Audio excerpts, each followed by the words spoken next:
what's this? Cinder Starlight content? And it's not just art or memes? Wow. For real though, hey, I am Cinder, Cinder Starlight, or just Sin for short, like the crimes I've committed in my past. Now for those of you who know me, you'll probably know me from my Murder Jones Anarchy comic, and you may recognize this character in specific. And yeah, I've been out of the loop for a while, most likely 2 months, I don't know, I'm not counting. But college has been eating away at me, and honestly, I just want to sleep. But something has arisen me from the coffin that is my cozy bedsheets. So I went online once, and I was given this video, this piece of content, and I look at it, and I go, holy sh**. This piece of content was so outstanding, so amazing, so jaw-droppingly inspiring, that I had to make something of it. And what was this content, you ask? It was the Sonic 3 trailer. Yes, fuck Sonic. Now I want to shed some light on something going forward. One, I was never really a Sonic fan as a kid. I was usually a Winx kid, a Barbie kid, or a Monster High kid. Game-wise, I played the Sonic Temple Run game that was popular, like when every other Temple Run game was popular, and I was aware of Sonic Unleashed, but I never really played it. I more so watched the Night of the Werehog short. And for movies or series, I watched Sonic Underground, Sonic Boom, and Adventures of Sonic the Hedgehog. Those ones make me feel really old when I'm not even all that old. So you can imagine my surprise when I saw the Sonic 3 trailer and was like, I want to learn some things. So I went to the internet and I jinxed myself. I should have known this would happen. Dear God. But in all seriousness, I actually enjoyed the rabbit hole I went through. I liked learning about the lore of the characters and finding out why, what happens, and who these characters really are. There were so many characters I did not know existed, and it was just amazing to look at their designs. Most of them anyways. Which is actually the reason I'm making this video. When I watched Sonic, I actually was not a big fan of the designs. Yes, the designs are iconic, and I do like them because they hold a special place in my heart, but a part of me found the designs a little strange. Mostly the unconnected eyes and the outfit choices. Why was Sonic naked when Amy wasn't?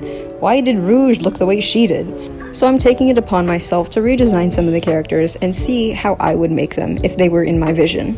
No disrespect to the artists who actually had to make these characters because, oh god, I know how difficult it is to make characters. But I'd actually like to see what I could come up with. Plus, I've seen some of the concept art and some of it was actually amazing. Although I should likely start with Sonic in this, I want to start with Amy instead.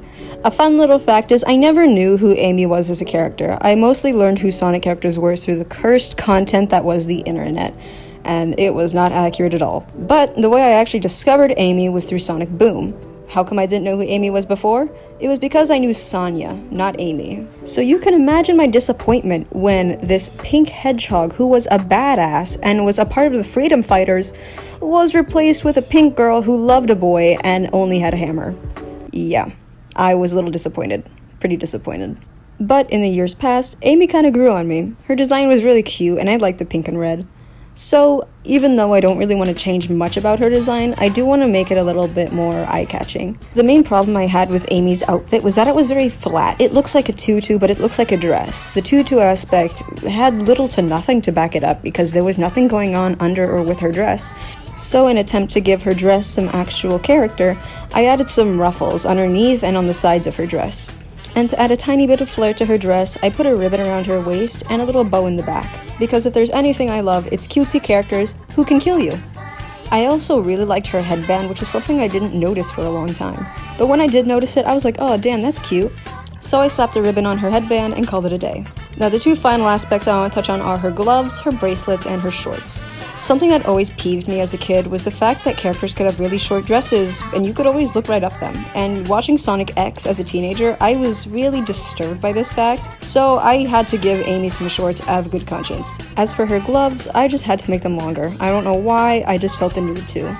And finally, her bracelets, which yes, I know that they're actually weights, but I wanted them to look more like bracelets, hence why I made them a lot looser. Would they fall off of her wrists? Most likely. But knowing how bracelets work, you would have to swing your wrist really hard for that shit to come off. Now for you eagle-eyed viewers, you'll probably notice that I made Amy's arms pink when they're in fact actually supposed to be a skin tone. I did not like that fact, so I just made them pink. I don't know why, but whenever I saw Sonic and I could see that their mouths and arms were different colors, I absolutely hated it. So I'm not carrying that over into my art. I'm definitely 100% making it look more natural. And so yeah, here's Amy Rose in my art style, and reimagined. Moving on to Sonic, I was actually really stuck on what I wanted to do for his design. The thing was, with Sonic, he felt a lot harder to do because there was nothing going on that I could go off of. That is until I saw this. Okay, I'll show you the right side of the road! That's right, folks. Snapcube-inspired Sonic. But in all seriousness, it actually did kind of inspire me. So I took the goggles from Sonic Riders and the bandana from Sonic Boom and started to gradually put something together. I ended up talking to a friend while I was making Sonic's design, and we also came up with the concept idea that characters in Mobius actually wear colors as a sort of like secret code. Like wearing one color would mean one thing and wearing another color means another. But also wearing certain clothing items would mean something else entirely. So we both came up with the idea that varsity jackets, or just jackets in general, just means someone is competitive, so I ended up taking that idea and putting it onto Sonic. That's about as far as I could get with Sonic, especially because, again, there was not much to really go off of.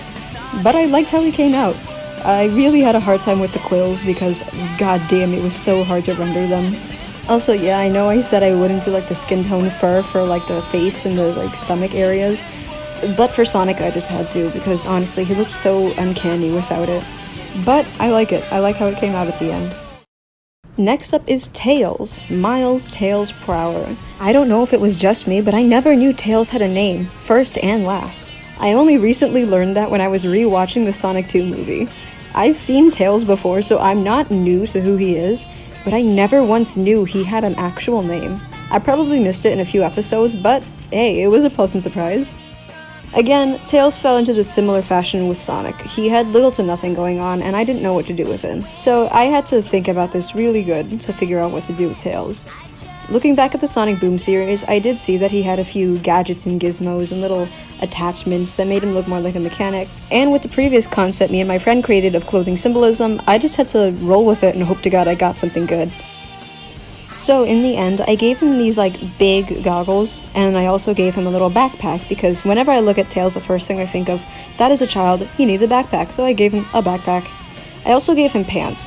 Don't question me on why I did this. It wasn't the same reason as Amy, but rather I feel like if he's gonna be a mechanic, he's gonna need to hold things, and he does not have enough arms to hold things. Bro is not nines. So giving him pants would mean that he would have pockets to hold anything, like be it tools or be it little pieces of gadgets that he'll use later. I also wanted to give him bigger gloves because let's be honest, he's gonna be working a lot with machinery and his gloves would be dirty if they were white. I also ended up giving him these little silver bracelet pieces because, honestly, I don't know why else. I remember Sonic having like these golden buckles on his shoes, and I figured it would be nice to have Tails have something on his wrists to parallel that. I touched up his fur a little bit, added a few faded darker orange spots, and now we have Tails. I really like how he came out. Out of everyone, I think he was most likely my favorite. And finally, to wrap this video up, I did Shadow. And oh my god, I was going to tear my eyes out drawing this man. He was so ungodly difficult for me, you don't even know half of it. I was ready to die on sight. The main reason I found Shadow so difficult to draw was not only his eyes, because he had a similar eye shape to Sonic, but I could not tell where his eyes actually began, ended, or where his eyelid was. And the fact that his quills were a nightmare.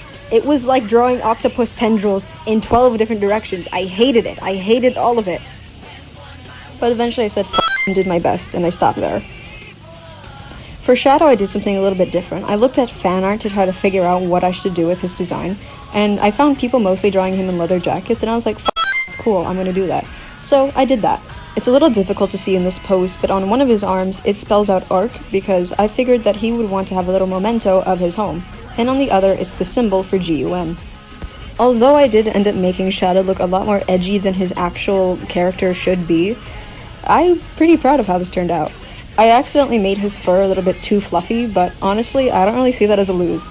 Make him fluffy. I feel like a lot of us are wanting that. I added a little bit of flair to his gloves, and I just gave him like these little claws because I felt like, come on, he'd need them. And that was about it for Shadow. I also gave him little eyebrows, because look at him. Look at him, look at him, look at his little face. And look at his eyeliner. Bleak. Add a little bit of color to his tail, and that's Shadow.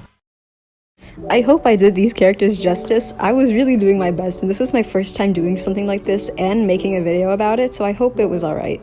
This was all unscripted, and the amount of I had was insane.